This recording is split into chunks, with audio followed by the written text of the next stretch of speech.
गीता 18 के श्लोक नंबर 62 में भगवान स्वयं कह रहे हैं कि अर्जुन उस परमेश्वर की शरण में जा जिसकी कृपा से परम शांति व शाश्वत स्थान अर्थात सतलोक को प्राप्त होगा।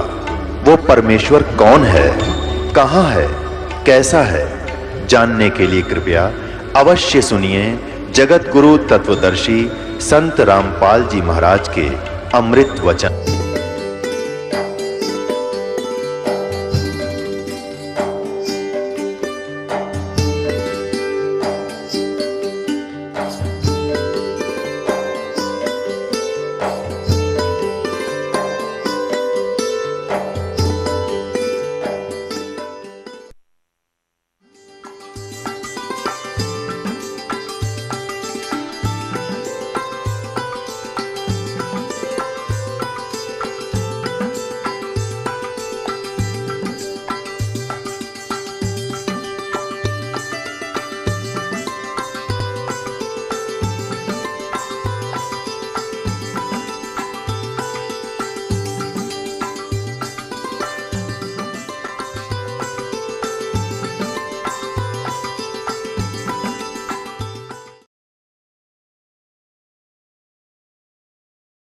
साकट चारों वेद हैं, ये साकट द्वादश पंथ, ये 12 पंथ भी साकट हैं। कौन से? जैसे एक कबीर सागर में आपने देखा 12 पंथ, एक वो नारायण दास का, वो चूड़ामणि जी का पंथ, जागू पंथ, ये 12 पंथ है। ये इनकम्प्लीट नॉलेज है, ये भी साकट हैं, यानी पूर्ण मोक्ष नहीं है। और ना दूसरे की माने, अपनी बात पर डिग रहते हैं जो उन्होंने लोक वेद ग्रहण कर रखा है। प्रथम तो 10 नाम है ये सन्यासी भगवान, और दारू बकरे खाते हैं निस्वा सर सुरापान।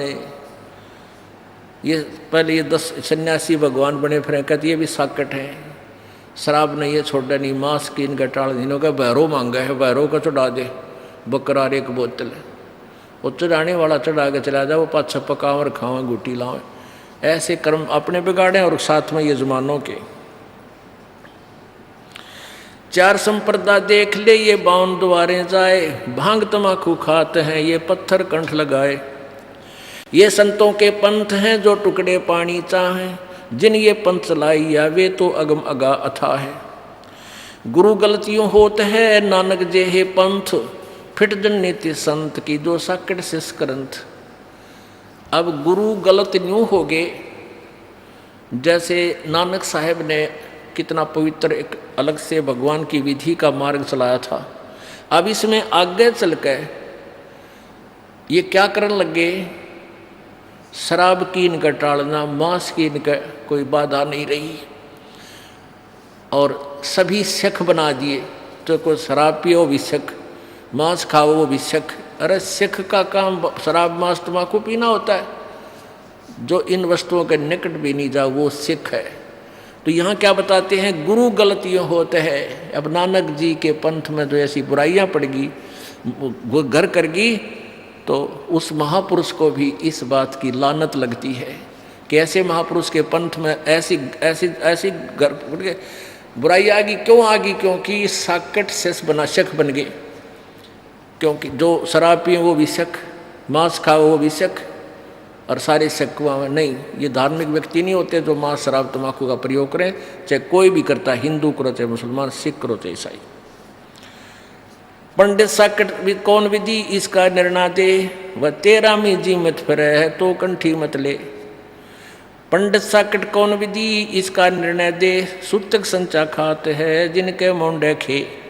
गाल बजाए क्या हुआ तुलसी डाल झरोर, गुल्ले भक्ति भगवंत की ये पत्थर तय सिर फोड़े। 12 तिलक बनाए करिए नाचे घर घर बार, कनक जनेऊ काट दिया बस 17 दास चमार। निंदा नहीं निराठ है सतगुरु साहीदार, वचन हमारा मानियो ये चारों वेद विचार। इन चारों वेदों को पुनर्विचार करो, हमारी बात पर एक पुनर्विचार करो, हमारी बात को मानो। हम क्या कह रहे हैं? हम निंदा नहीं कर रहे हैं। गरीबदास साहब जी कह रहे हैं तुम इन वेदों को पुनर्विचार करो, फिर देखो तुम गलत ज्ञान ग्रहण किए हुए। राजद्वारे जाए कर ये बाचें गरुड़ प्रेत, साहिब का सुमरण नहीं ये छुटेंगे किसेत। पारायण करते फिरें ये घर घर बार गंवार, और जीव मुक्ति क्यों होएंगे हे आप नहीं दीदार। कथनी के सूरे घृणे ये कथें अटंबर ज्ञान, और जम के द्वारे जावेंगे ये शब्द हमारा मान। अब ये वक्ता तो कहते हैं बिना गिनती के सूरवीर बड़े प्रसिद्ध वक्ता। कथनी के सूरे घृणे ये कथें अटंबर ज्ञान, और कहते हैं ये काल के द्वार यम के लोक में जावेंगे तुम वचन हमारा मान। कथनी के सूरे घृणे ये कथें अटंबर ज्ञान, नाही परख प्रेम की सो कथनी पाहन जान। कथनी के सूरे घृणे ये घर में कहते ज्ञान, और बाहर जवाब आवे नहीं फिर लीद करें मैदान। अब जैसे एक सर्वानंद नाम का एक बहुत बड़ा विद्वान पाक रहा था, उसकी माता ब्राह्मण था वो, उसकी माताजी शारदा रानी थी। वो बहुत नेक आत्मा थी, लेकिन किसी प्रारब्ध के कर्मवश वो बहुत परेशान थी, शारीरिक कष्ट था, मानसिक परेशानी रहती थी। तो परमेश्वर कबीर जी के शरण में जाते ही उसका सब कष्ट निवारण हो गया था। और उससे पहले उसने सब विद्वानों से, सब जंतर मंतर करने वाले सभी पंडितों से अपना ट्रीटमेंट करवा लिया, दवाई भी ले ली थी। सब ने यह कह दिया था कि तेरे प्रारब्ध का कर्म है, शारदा तने भोगना ही पड़ेगा। श्री राम ने भोगा, क्योंकि नारद ने श्राप दिया था श्री विष्णु जी को, रामचंद्र रूप में प्रकट हुए, एक जीवन पूरा दुख पाए। श्री राम ने बाली को मारा था, सुग्रीव के भाई को, उसका बदला भी श्री कृष्ण बनकर दिया। वो सुग्रीव वाला भाई बाली तो बना शिकारी, श्री कृष्ण जी के पैर में विषाक्त तीर मार के उनका बदला लिया। तो इसलिए प्रारब्ध में किया हुआ कर्म तो भोगना ही पड़ेगा। तो परमेश्वर कबीर जी की कृपा से, उनके आशीर्वाद मात्र से उसका सारा रोग कट गया। फिर उसने नाम लिया, भक्ति प्रारंभ की, फिर अपने पुत्र की। उसके पुत्र को क्या अभिमान हो गया कि मैंने पूरे सभी विद्वानों को, ब्राह्मणों को पराजित कर दिया शास्त्रार्थ में। और उसने सोचा कि मैं अपना नाम सर्वजीत रखवाऊं अपनी माता से। तो सर्वानंद ने अपनी माता शारदा जी से कहा कि माँ, मेरा नाम सर्वजीत रख दो।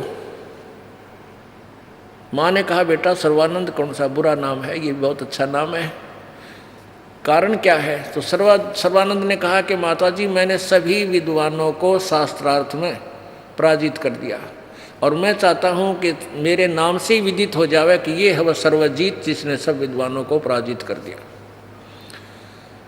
तो उसकी माँ बोली भाई एक विद्वान को और पराजित कर दे, फिर अपने पुत्र का नाम सर्वजीत रख दूंगी। यदि उस विद्वान को पराजित नहीं करेगा तो तेरी माँ तेरा नाम सर्वजीत नहीं रखा।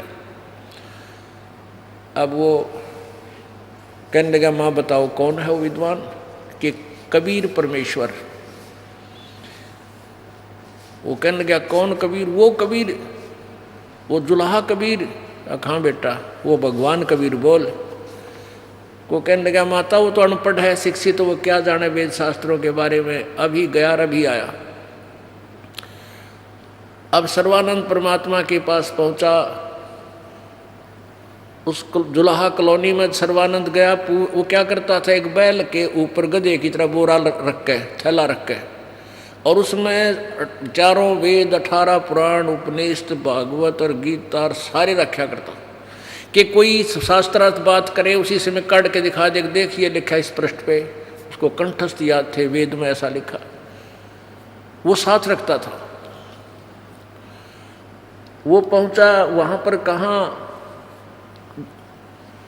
अब सोरठ में बताऊंगा क्योंकि इस समय थोड़ा रह गया। अब सर्वानंद कबीर जी की झोंपड़ी पर पहुंच गया। एक कमाली नाम की लड़की जो मुर्दा जीवित की थी, शेख तकी की लड़की थी, कब्र में दबा रखी थी, वो जीवित की थी तो परमात्मा के साथ अपनी बेटी रूप में रही थी। वो परमात्मा कबीर जी के साथ वो लड़की आगे मिली। उस लड़की से कहा कि बेटी तू पानी ला। लड़की अंदर से पानी भर के लाई एक लोटा और कहा मेरे इस पात्र में डाल दे। सर्वानंद के पास एक लोटा था और वो लबालब भरवा लिया कति ऊपर तक। उसमें एक बूंद पानी पड़े वो भी बाहर जावे और कहा बेटी इस जल का, इस लोटे का पानी गिरना नहीं चाहिए और कबीर जी को दे दे। जो इसका उत्तर दे मुझे बताना। तो वो कमाली धीरे धीरे उस लोटे को भरे हुए पानी को लेकर गई। कहने लगी पिताजी ये लो। सर्वानंद वो बाहर पंडित जी खड़ा ना, उसने ये कहा कि मेरा उत्तर लाना। परमात्मा कबीर जी ने एक बड़ी सुई लोहे की उठा, अच्छी मोटी सुई लंबी होती थी वह 5-6 इंच की, वह उठा कर उस लोटे में गिर दी और वह सुई लोटे के तली में जाकर बैठ गई और पानी बाहर निकल गया। जितनी कैपेसिटी थी सुई की। वो लड़की को कहा जा बेटी दे। सर्वानंद ने दे दिया उसका उत्तर, पंडित जी ने दे दे। अब पंडित जी ने पूछा कि क्या उत्तर दिया मेरा कबीर जी ने? लड़की ने कहा पिताजी ने इसके अंदर एक सुई डाली है, कोई उत्तर नहीं दिया। कहा ये उसका उत्तर ही है। फिर वो अंदर आकर कहने लगा कि कबीर जी आपने मेरे प्रश्न का क्या उत्तर दिया? परमेश्वर ने कहा प्रश्न बताओ पंडित जी। अब सर्वानंद ने कहा कि मैंने सभी विद्वानों को पराजित कर दिया शास्त्रार्थ में और मैंने अपनी माता शारदा जी से अपना नाम सर्वजीत रखवाना था। उन्होंने शर्त रख दी कि मैं आपको शास्त्रार्थ में पराजित करके आपसे लिखित रूप में लेकर जाऊंगा तो वो मेरा नाम चेंज करेंगी, नहीं तो नहीं करेंगी। तो मैं आपसे शास्त्रार्थ करने आया हूँ और मेरा ये प्रश्न था कि ये मैं ज्ञान से ऐसे परिपूर्ण हूँ जैसे ये लोटा कति लबालब भरा जल का, इसमें और जल डाला जाएगा वो बाहर जाएगा, इसमें समाएगा नहीं। यानी मैं इतना ज्ञान युक्त हूँ, मेरे साथ चर्चा करना भी तेरा व्यर्थ होगा, तेरी बात का असर मेरा नहीं होगा। परमात्मा बोले मेरा उत्तर सुन ले। मेरा ज्ञान ऐसा ज्ञान है जैसे मैंने ये सुई डाली तेरे लोटे में या सुई तेरे लोटे के तली में जाकर बैठ गई, तेरा पानी बाहर निकल गया। मेरा वो ज्ञान है तेरे हृदय में जाकर बैठ जाएगा, तेरा थोथा पानी सारा बाहर निकल जाएगा। और ज्ञान सब ज्ञान डी कबीर ज्ञान सो ज्ञान, जैसे गोला तोब का युग करता चला मैदान। सर्वानंद कहने लगा अच्छा तो करो प्रश्न। परमात्मा ने कहा कौन ब्रह्मा का पिता है, कौन विष्णु की माँ और शंकर का दादा कौन है? सर्वानंद दे बता। अब क्या बताते हैं? कथनी के सूर्य घृणे ये कहते अटंबर ज्ञान और बाहर जवाब आवे नहीं, फिर लीद करे मैदान। अब लीद कर गया वो सर्वानंद, चौड़ा हुआ अंडा था वहाँ लीद कर गया मैदान में। और गदा को बोधे है घोड़े ने बजा देना उनका कंपटीशन में और वो बहाना करके लीद करने लग जाएगा, आगे ना चले उसमें। सर्वानंद यानी ये सारे विद्वान नो लीद कर गए मालिक के परमात्मा से नहीं टकराव थी, इतने दांडी पाके अंडे थे। जब बराबर में चाल जब स्पीड खींची तो कर गया लीद। ऐ ब्रह्मा विष्णु सर्वेश्वर महेश्वर का कोई पिता नहीं, कोई माता नहीं। ये फिर परमात्मा ने कहा देवी भागवत निकाल, तीसरा स्कंद उसमें पढ़ा, उसमें के पाया? मान्या फिर भी नहीं, क्योंकि सारे ग्रंथ संस्कृत में थे। संस्कृत पढ़ के और क्यों लाग गया बनो टा घणी जोर तक बोलता रहा। अब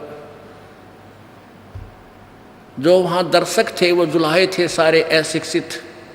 सर्वानंद बोला कोरी संस्कृत बोलता गया और पूरा क्यों बता दिया। और जितने श्रोता थे वो भी इस बात से, इस ज्ञान से सने पड़े थे कि ब्रह्मा विष्णु महेश के कोई माता पिता नहीं। तो सभी ने उस संस्कृत के अधिक बोलने मात्र से सर्वानंद को विजयी कर दिया और ताली बजा दी। परमात्मा बोले भाई ठीक है, मैं हार गया तो जीत गया, विद्वान लिखवा ले के लिखवा होगा। अब वो लिखवा के ले गया कि सर्वानंद जीत गया, कबीर साहब हार गए। कबीर साहब की अंगूठा करवा लिया। अपनी माँ को जाके सुनाने लगा कि ले माता जी, उसने जाते हार मान ली मेरे तक। माँ बोली बेटा सुना पढ़ के सुनाने लग गया। शास्त्रार्थ में सर्वानंद हार गया, कबीर साहब जीत गया। उसकी माँ बोली रे तू नहीं कहता मैं जीत का है, तू तो हार का रहा है। ओहो माता जी गलत लिखा गया, फिर जाता हूँ। फिर गया दोबारा, फिर लिख लाया, आके फिर सुनाया, फिर यही लिखवाया था ये कबीर जी हार गए, सर्वानंद जीत गया। माँ के पास आवे तो वो उल्टा लिखा पावे कि कबीर साहब जीत गए और सर्वानंद हार गया। सच्चाई तो यही थी। वो फिर तीसरी बार फिर गया, परमात्मा से कहा जी मेरे से गलती से लिखा गया और मेरी माँ ना मानती, एक बार फिर लिखना पड़ा। लिख ले भाई, मैं तो शिक्षित हूँ। उसने फिर लिख लिया, सर्वानंद जीत गया, कबीर साहब हार गए, अंगूठा लगा दिया। अब उसने सोची भाई यहाँ लिखूँ बिल्कुल सही, अनरी माँ के सामने पढ़ दूँ तो ये उल्टे पावे, ये के बिजली पड़े। तो घर में जब प्रवेश करने लगा तब तक यूं का यूं लिखा हुआ, ऐसे उस अक्षरों के ऊपर उसकी आंख रुक गई। वो देखता देखता अंदर को चलता चलता माँ के पास निकट आया, कहने लगा माँ पढ़ के सुनाऊं? यूं कर इतने में अक्षर चेंज हो गए। ऐसा लिखा, वही लिखा गया कबीर साहब विजयी हुए, सर्वानंद पराजित हुआ। मुंह खुला का खुला रह गया। जब वो अक्षर चेंज हुए उसके सामने कलेजा हिल गया, विद्वान बन रहा था। उसकी माँ बोली रे बोलता क्यों ना विद्वान, बोल पढ़ के सुना के लिखा है इसमें। तो बैठ गया कलेजा पकड़ के। पर उसकी माँ बोली नालायक, भगवान आ रहे पैर पकड़ ले जाकर, तेरा कल्याण हो बेटा। मैं तो रोया करती अपने गुरुजी का आगे है भगवान, इसकी बुद्धि भ्रष्ट हो रही हो, अक्षर ज्ञान कर पाक के अंधा में अंधा ही यो मुखिया बना फिर है, अंधे के अंधों में सेठ यो बन रहा है प्रधान, और बयान मट्टी होगी तेरी। अब संस्कृत में उसने पढ़ा वो सच्चा था। तीसरे संगत में ब्रह्मा विष्णु महेश का जन्म मृत्यु होता है, ये नासवान है, लेकिन अभिमान वश नहीं मानना था। तब उसकी माँ के पास ने बोला माँ मन शर्म आवे है, आप ले चलो मैं नाम लूँगा, मेरा पीछा छुटवाओ। मैं तो बहुत मैंने आँखों देख लिया कि ये सचमुच कबीर जी जो बोल रहे हैं सही है। तो सर्वानंद उस एक नंबर के विद्वान ने कबीर जी से उपदेश ले लिया, तो सारे ब्राह्मण सर्वानंद के विरोधी हो गए, वह नकली। अब सर्वानंद की बात ने कोई नहीं माने, ब्रह्मा विष्णु महेश अविनाशी नहीं है, उसका डले माने पत्थर माने, यू तो दानक का चेला हो गया, इसने जाते निकाल दो, काल के दिए पंगे, उन्हें कर दिया काम। और सर्वानंद ने परमात्मा बोले तो अपना काम बना ले, अपना और है विद्वान, भक्ति कर और पीछा छुड़वा बेटा, फिर देखेंगे आन देव टाइम इन नकलियां भी दे। तो वो समय अब आ गया इन नकलियों को सीधा करने का। बोलो सतगुरुदेव की जय। परम पिता परमात्मा पूर्ण ब्रह्म सर्व सृष्टि रचनहार कुल मालिक, ये वो परमात्मा है जो बनारस में भारतवर्ष की पवित्र भूमि काशी शहर के अंदर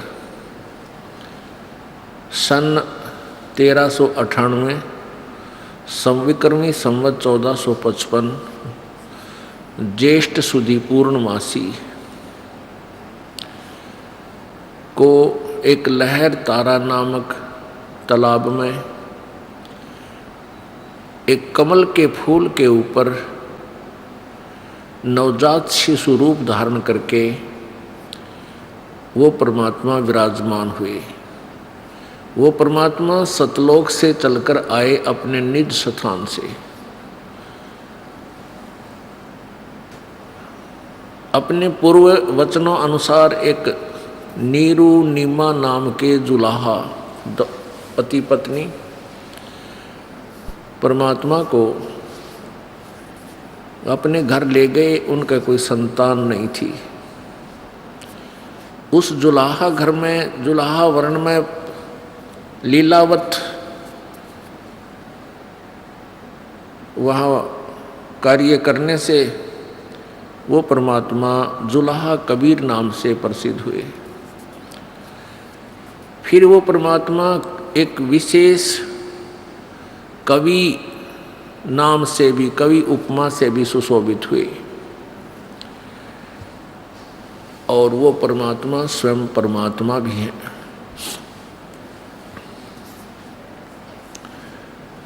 उस परमेश्वर ने हमें यहाँ आकर के क्या ज्ञान दिया, उनका इस लोक में आने का उद्देश्य क्या था।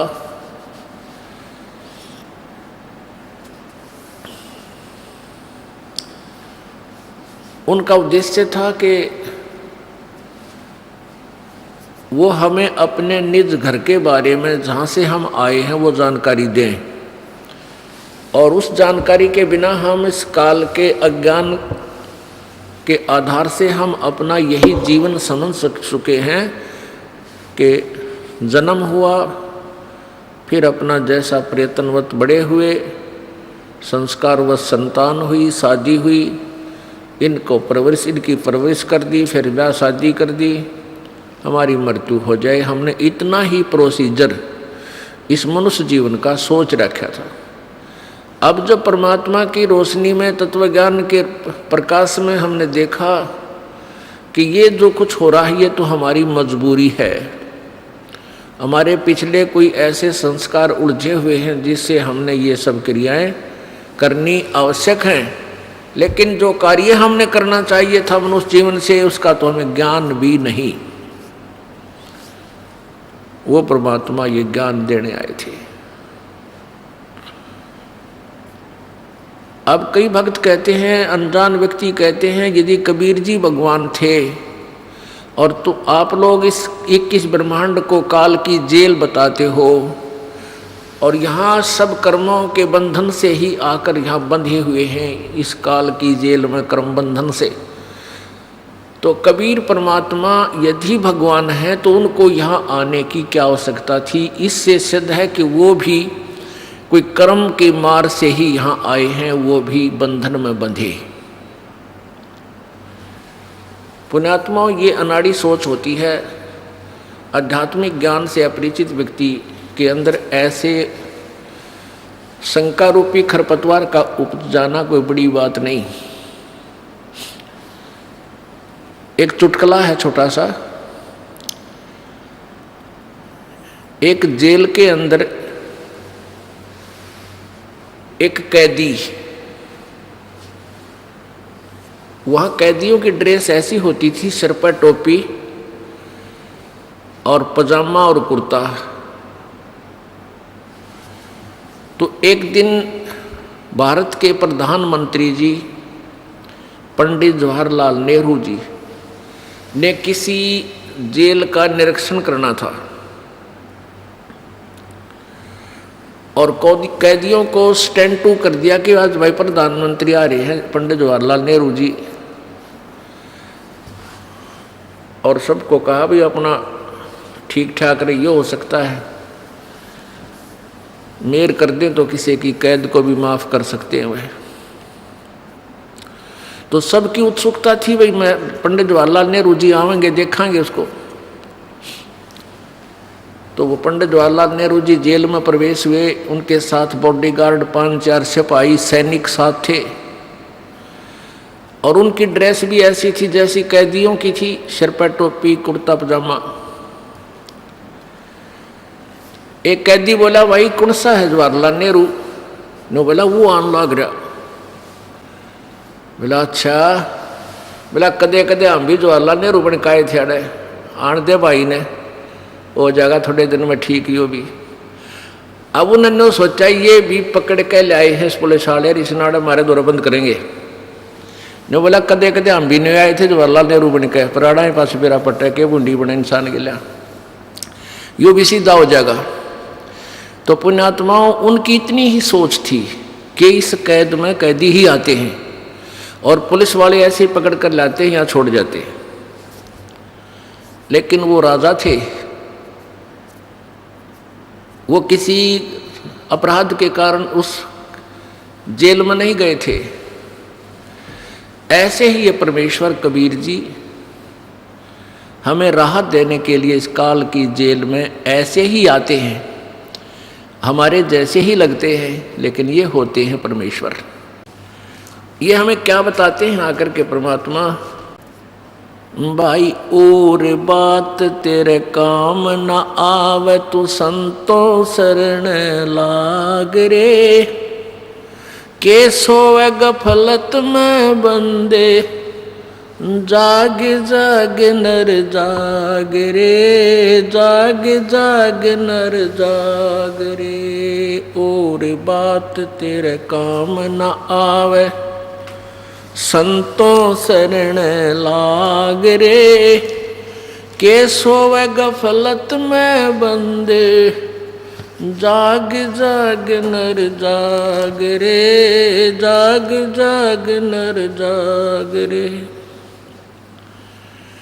भाई उठ सवेरे ओका वर लिया, के जाग्या नर भाग रे। उठ सवेरे हुक्का भर लिया, के जाग्या नर भाग रे।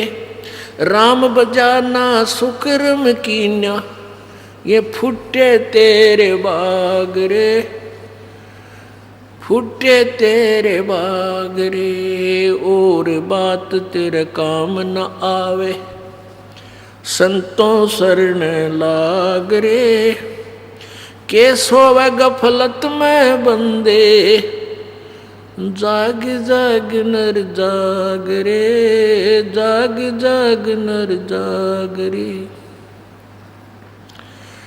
इस तन सराय में जीव मुसाफिर, करता रहे दिमाग रे। तन सराय में जीव मुसाफिर, करता रहे दिमाग रे। रात बसेरा कर ले डेरा, चले सवेरा त्याग रे, चले सवेरा त्याग रे। और बात तेरे काम न आवे, संतों शरण लाग रे। के सोवे गफलत में बंदे, जाग जाग नर जाग रे, जाग जाग नर जाग रे। उमदा चोला बिना अनमोला, ये लगे दाग पे दाग रे। उमदा चोला बिना अनमोला, लगे दाग पे दाग रे।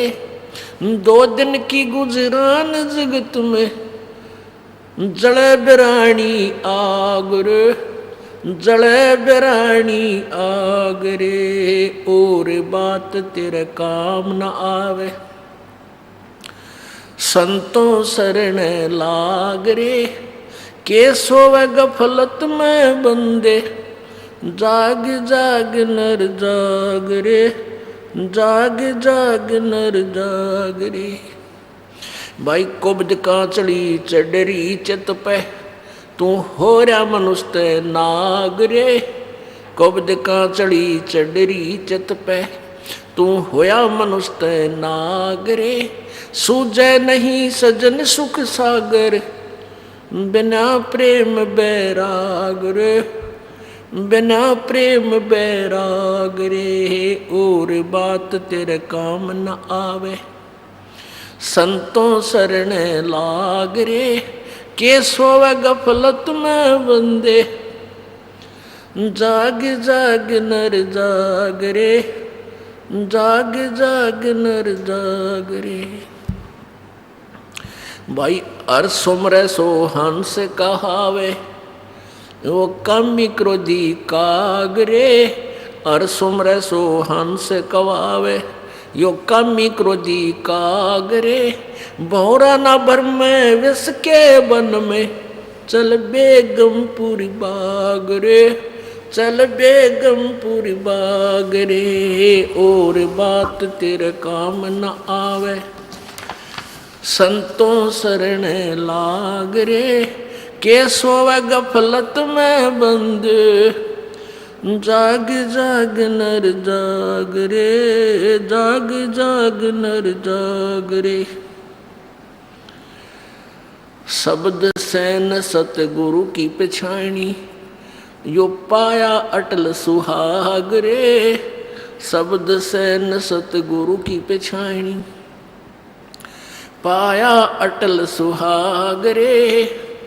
नितानंद महबूब गुमानी परगटे पूर्ण बागरे, परगटे पूर्ण बागरे। और बात तेरे काम न आवे संतों शरण लाग रे। के सोवे गफलत में बंदे जाग जाग नर जाग रे, जाग जाग नर जाग रे। अब क्या बताते हैं, ये परमात्मा कबीर जी का शब्द है, लेकिन नित्यानंद जी ने उसी के आधार से इसको आगे अपने हिसाब से बना करके सुनाया गया। हमने परमात्मा की महिमा को परखना है, समझना है। नित्यानंद जी महाराज ये वैष्णव परंपरा से संबंधित गुमानी दास संत के शिष्य थे। इन महापुरुषों ने अपनी साधना को, जो विष्णु लोक की साधना करते थे, उसी को बेगमपुर मानकर किया। बेगम, जहाँ कोई गम ना हो, जहाँ कोई दुख ना हो। तो इनको इतना ही ज्ञान था। पुण्यात्माओं, हमने केवल इन डिस्कशन में उलझ नहीं होना है कि नित्यानंद जी भी ऐसी ही वाणी बोलते थे, क्योंकि कबीर परमेश्वर की वाणी जो है एक दरिया है। उस परमात्मा की वाणी से ही अन्य पंथों ने भी अपनी अपनी दुकानें चला रखी हैं। तो उस दरिया से जल भरकर सब ले आते हैं और आगे अपना, उसको भी गंगा जल ही बोलते हैं, लेकिन वो सीमित मात्रा का होता है। परमेश्वर ने बताया है कि इस तन सरा में, कहते हैं मान ले एक तो जागना है, जैसे किसी ने उठा दिया, उठ ले भाई, सुबेरा हो गया, ये दिन रात जो बनते हैं। और उठ गया, उठते होके का नहीं भाग लिया, ठागा चलम। हमने देखा ही हमारे रिश्तेदार और जैसे घर वाले जो हुक्का पिया करते, सुत्ता उठते और ठा के चलम, और वहाँ पहुँचते जहाँ पर आग सुरक्षित रख रखी होती है, और पी का हुक्का एक दो कट्ठा ही फिर लगते अपने काम पर। ना किसी से राम राम करनी, ना नमस्ते।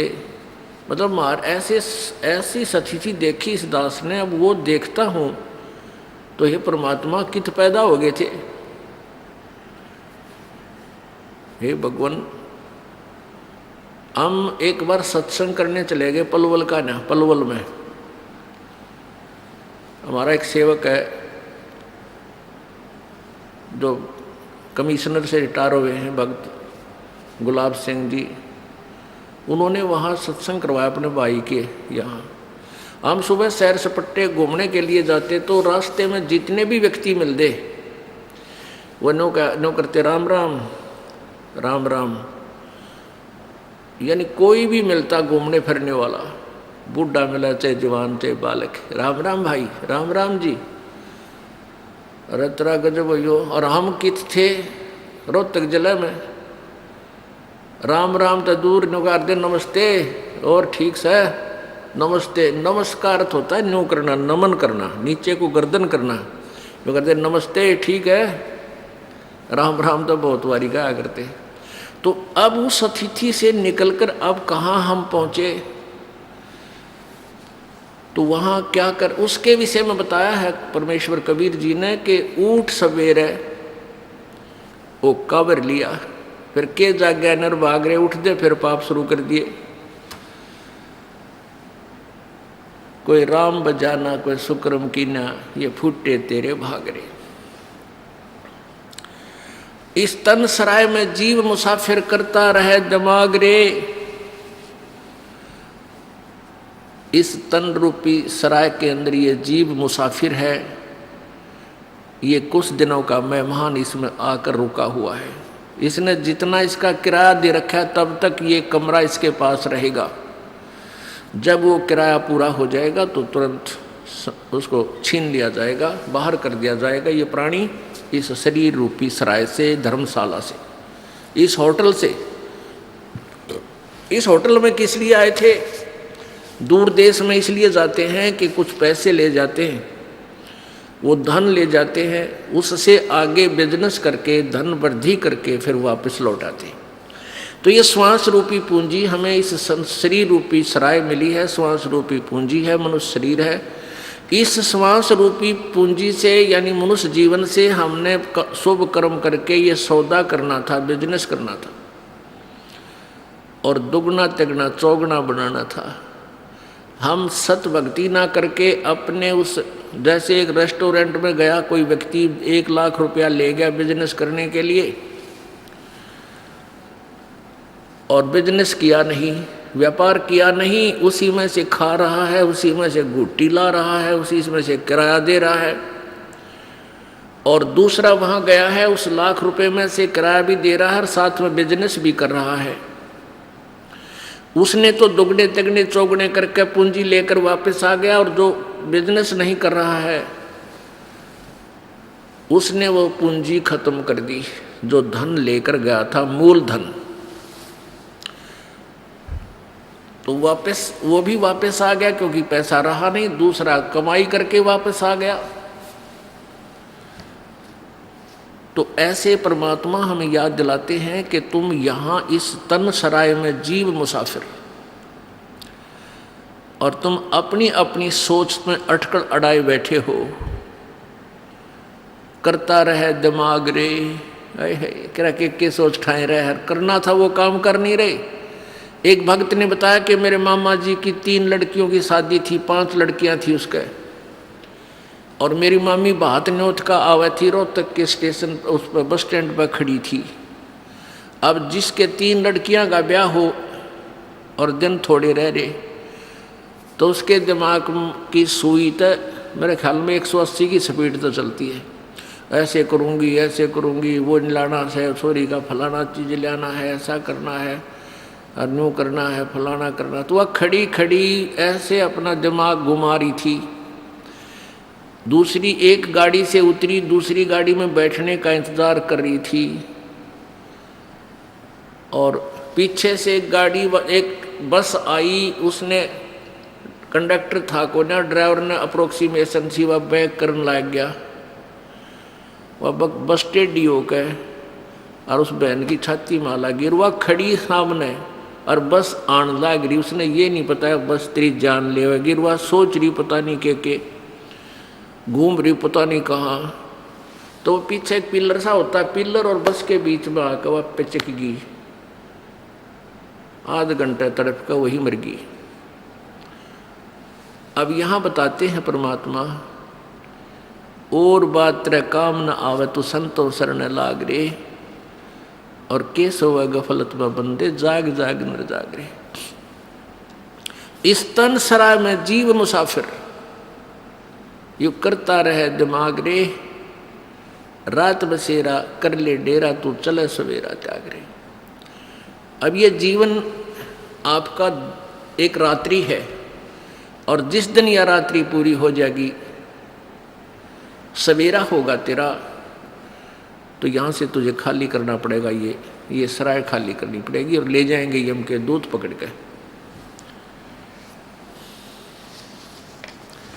फिर क्या बताते हैं, उमदा चोला बिना अनमोला, ये लगे दाग पे दाग रे। ये 2 दिन की गुजरान जगत में तुम जड़े बेरानी आग रे।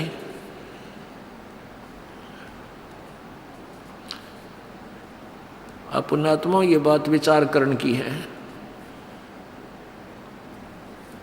हमारे साथ काल ने इतना जबरदस्त धोखा कर रखा है, इतना प्रेशर बना रखा हमारे ऊपर इस जीव पे, इसको अधिक सोचने का समय भी नहीं देता। ये समय आपको यहाँ आकर प्रभु कृपा से ही मिला है, थोड़ा सा इस पर विचार कर सको। सत्संग सुनने के बाद कुछ उमंग सी उठे है, आत्मा तड़फ जाती है, फिर वो अंगड़ाई लेती है, हौसले में आती है, कुछ उसकी वो भांग का नशा उतरता है। परमात्मा कहते हैं, कबीर ये माया अटपटी या त्रिगुणमयी माया, और सब गट आण अड़ी किस किस ने समझाऊं, या तो कुआ भांग पड़ी।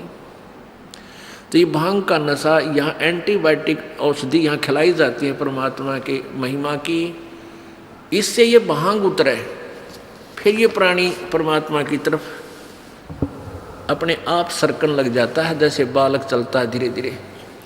और ज़्यादा सत्संग सुनने के बाद फिर ये बच्चा मैच्योर हो जाता है, फिर आप पे दौड़ लगाता है। तो प्रथम द्वितीय बार तृतीय बार जो बच्चे आते हैं सत्संग सुनते हैं, वो तो ऐसे आते हैं जैसे कोई ठा ले आता आगे, बालक हो आकर छोटे छोटे, कोई ले आ, चल चल सत्संग सुना के आजा आजा, लाइए उसने बुला कर, फिर आजा गाड़ी जा बैठ ले, कुछ दिन तक नहीं लाओगे। फिर वो इस ज्ञान को समझ कर फिर किसी गाड़ी की या किसी के न्योते की बाट ना देखे, आप पर भाग लेगा सत्संग सुनने के लिए। तो क्या बताते हैं, उमदा चोला बना अनमोला, लगे दाग पे दाग रे, या 2 दिन की गुजरान जगत में जड़े बिरानी आग रे। होय होय कुबद कांचड़ी चढ़री चित पे तू हो रहा मनुष्य नाग रे, और सूझे नहीं सजन सुख सागर बिना प्रेम बैराग रे। हर सुमरे सो हंस कहावे, और ये कामी क्रोधी कागरे, भौरा ना भर में इस व्यस के बन में, चल बेगम पुरबागरे। अब हर सुमरे सो हंस कहावे, पहले कोई चोरी करता था चोर कहलाता था, अब चोरी छोड़कर भक्ति करने लग गया तो आज भगत जी कहते हैं उसको। कोई डाके मारता था डाकू कहलाता था, और साधना वो बुराई त्याग दी भक्ति कर रहा है तो ये बात भगत जी कहलाता है। तो हर सुमरे सो हंस कहावे, ये कामी क्रोधी कागरे, और भौरा ना भर में विष के बन में, चल बेगम पुरवागरे।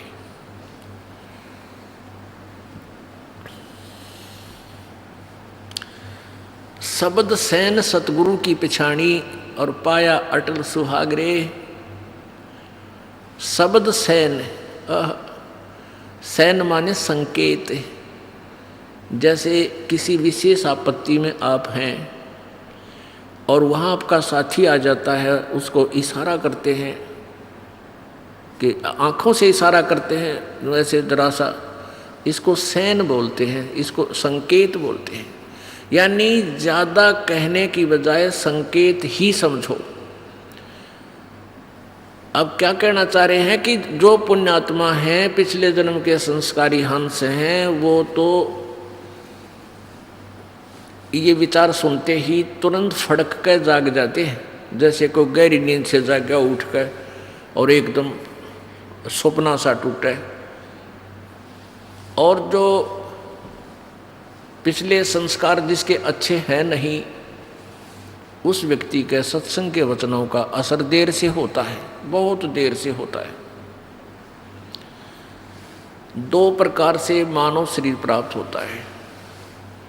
एक तो उन पुण्यात्माओं को मानव शरीर प्राप्त होता है जो पिछले जन्म में भी मानव थे और कोई भक्ति कोई साधना उसने किसी संत परम किसी संत के साथ लग के कोई सत साधना की है, उसके अनुसार उसके प्रतिफल में उसको लगातार मानव शरीर मिलते हुए आ रहे हैं।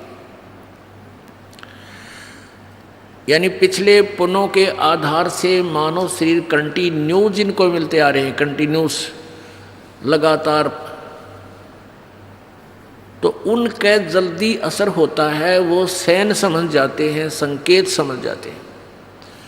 एक के चोट सिधारिया जिन मिलन दाचा, एक के चोट सिधारिया, एक के चोट से वो सीधे हो जाते हैं, समझ जाते हैं जिनको परमात्मा से मिलने की इच्छा है, चाह है, उमंग है।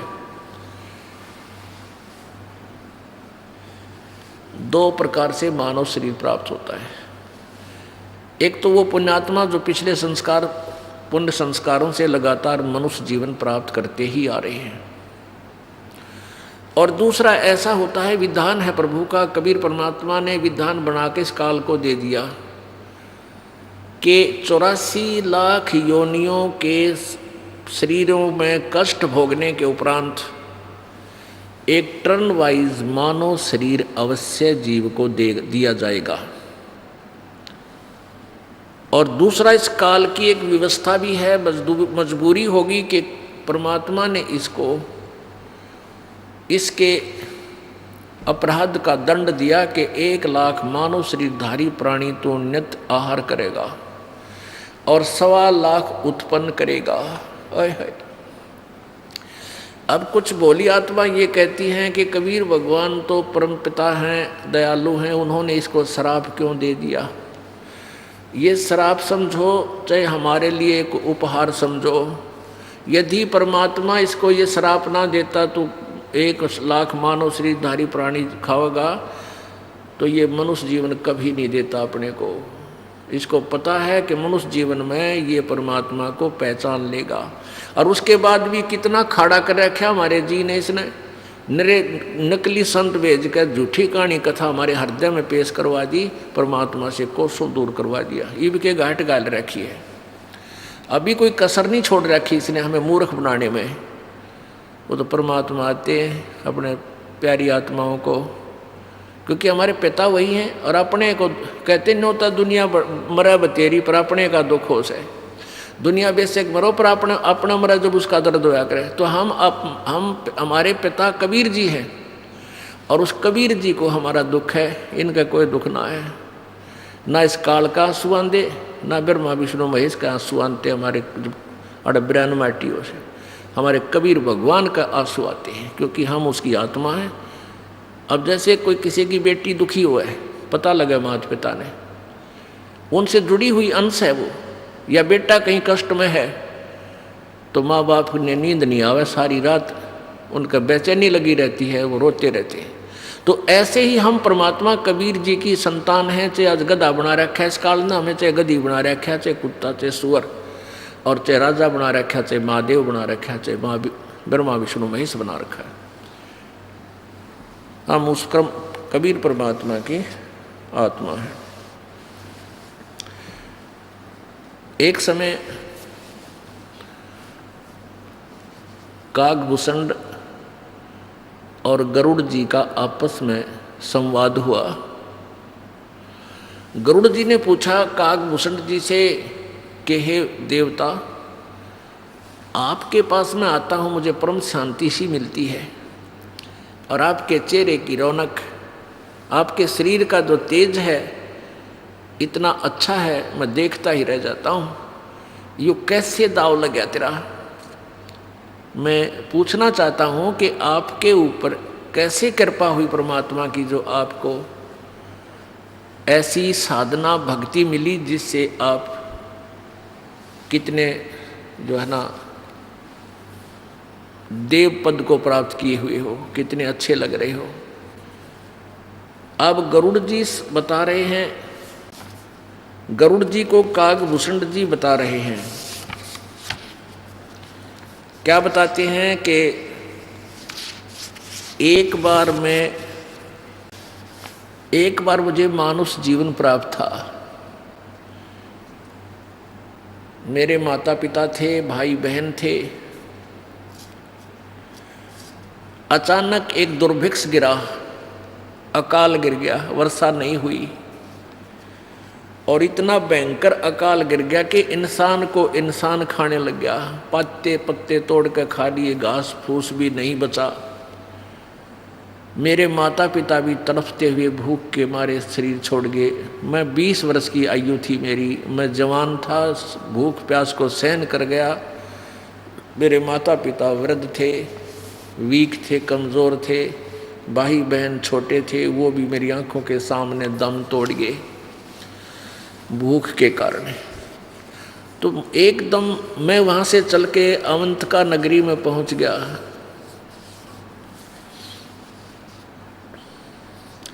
वहाँ अकाल नहीं था, वहाँ अन्न पेट भर खाया, और मन में ऐसी घृणा होगी संसार तय कि कल मेरे माता पिता का बड़ा पूरा परिवार था, आज ये कैसे विनाश हो गया, के जीवन है इस संसार का।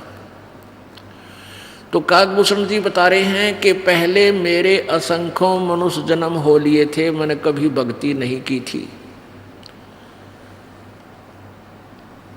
और इस कारण से मैंने रोटी के आहार के लिए, अपने गुजारे के लिए एक आवाज़ सुनाई दी। एक मंदिर में एक पंडित जी कथा कर रहा था शिव जी के मंदिर में, मैं वहाँ चला गया। सभी श्रोता उठकर चले गए, मैं वहीं बैठा रहा। ब्राह्मण बड़ा दयालु था, उसने कहा बेटा कौन है आपका, आप कहाँ से आए हो, क्या आपका यहाँ घर नहीं है? फिर काकभूषण कहता है गरुड़ जी मैंने सब कहानी उस ब्राह्मण के सामने अपनी आत्मकथा बताई। वो ब्राह्मण भी रोने लग गया, आंखों में आंसू आ गए। कहा बेटा इस संसार में ऐसा ही है, ये दुख सुख लगे हुए हैं, आप चिंता मत करो, आप मेरे पास रहो, इस मंदिर में रहो, यहाँ भक्ति करो बेटा, नाम ले ले बेटा, भगवान की भक्ति बिना गुजारा नहीं है। कहता है कि 6 महीने तक वो महापुरुष मुझे अपने वहाँ रखे और सारा मेरा गुजारा दे रहा, पैसे रोटी टूका सारा मुझे करवा रहा, और न्यों का बेटा नाम ले ले, भक्ति कर ले, पर मेरा जू नहीं रह गए, मेरी इच्छाएं ना बढ़े। तुलसी पिछले पाप ते हरि चर्चा ना भावे, और जैसे जोर के बेगते भाई भूख विदा हो जावे। जैसे किसी को जबर आ जाता है, मलेरिया हो गया, और उसको फिर ना तो रोटी स्वादिष्ट लगती है, ना सेब संतरे, ना काजू किशमिश, उसको वो कड़वी लगती है, कति कड़वी, कुनीन की तरह, नीम की तरह। अब न तो रोटी कड़वी, ना वो मनुखा दाग कड़वी। अब उस बुखार ने उसके शरीर की व्यवस्था ऐसी बदल दी कि वो स्वादिष्ट वस्तु भी उसको कड़वी लग रही है, अस्वादिष्ट लग रही है। अब उसका इलाज क्या है कि वो मीठी लगे। अब उसके लिए कड़वी ही दवाई यानी कुनीन खिलानी पड़ेगी, चाहे वो राजी रहे, रुचि कर खावे, चाहे अरुचि से खावे, तो वो जबरदस्ती वो कुनीन की फांकी मरवानी पड़े, और फिर धीरे धीरे बुखार उतर जाता है। फिर वही जो कड़वी लगती थी वो रोटियां वो स्वादिष्ट लगने लग जाती हैं, और एक स्थिति ऐसे आ जाती है कि लुखी सूखी रोटी भी इतना स्वस्थ हो जाता है, वो लुखी सूखी रोटी भी बिना सब्जी के खा जाता, जोर की भूख लग रही हो, यानी सुबह से ना खाई होता है।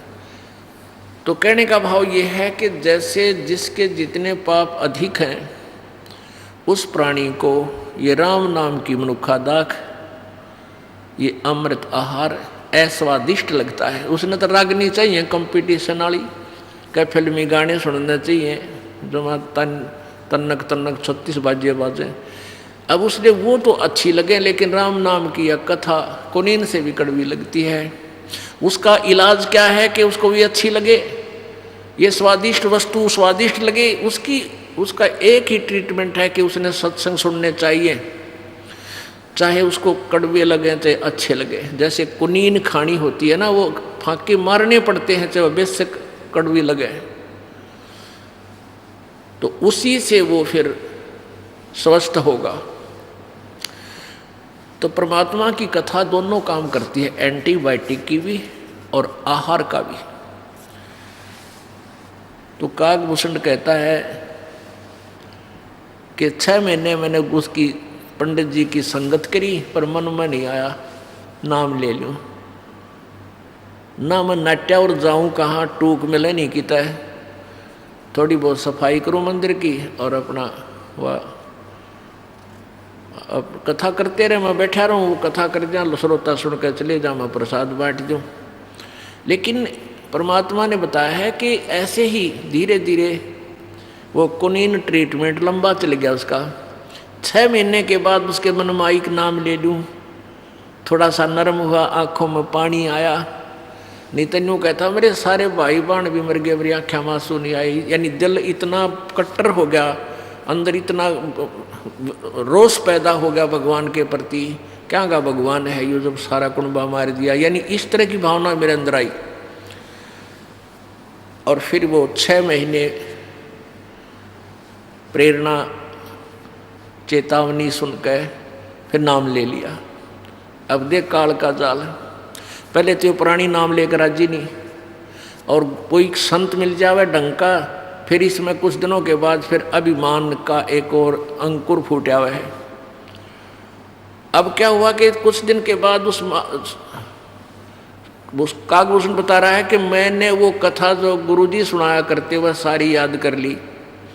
गुरुजी बूढ़े हो गए, उनके आवाज़ में भी कसक ना रही, और मैं युवा था, 21 साल का हो गया, और मैंने वो कथा सुनानी शुरू कर दी इन अब्सेंस ऑफ गुरुजी।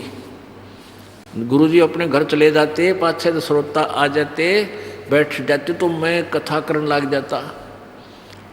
अब श्रोताओं को मेरी सुरीली आवाज़ और ज़्यादा पसंद आने लगी। मुझे कहने लगे कि आप तो गुरुजी से भी अच्छी कथा सुनाते हो, ओहो आप तो महाराज जी गुरुजी से भी बहुत अच्छी आपकी आवाज़ है। तो वो इंजेक्शन मेरा लागे, पंप मार दिए, मैं फूल गया।